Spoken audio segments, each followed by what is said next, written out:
Alam mo ba na may paraan para magustuhan ka ng kahit na sinong babae? Psychology facts, magugulat ka na lang dahil gumagana talaga ito. Isipin mo lang lagi na ang mga babae ay parang isda.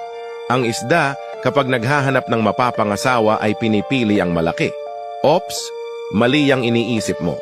Ang gusto ng mga babaeng isda ay ang isdang malaki, teritorial, at makintab ang mga kaliskis.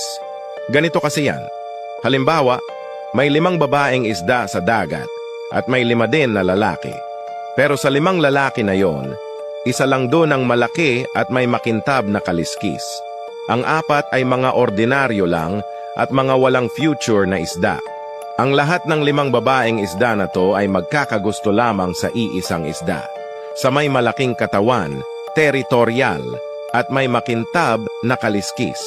Ganyan din gumagana ang isip ng babae sa pagpili. Kaya ikaw, bago ka manligaw, ayusin mo muna yung sarili mo. Kahit pogi ka pa kung broke ka naman, isa ka lang ordinaryong isda sa paningin nila. Kaya sarili muna bago iba.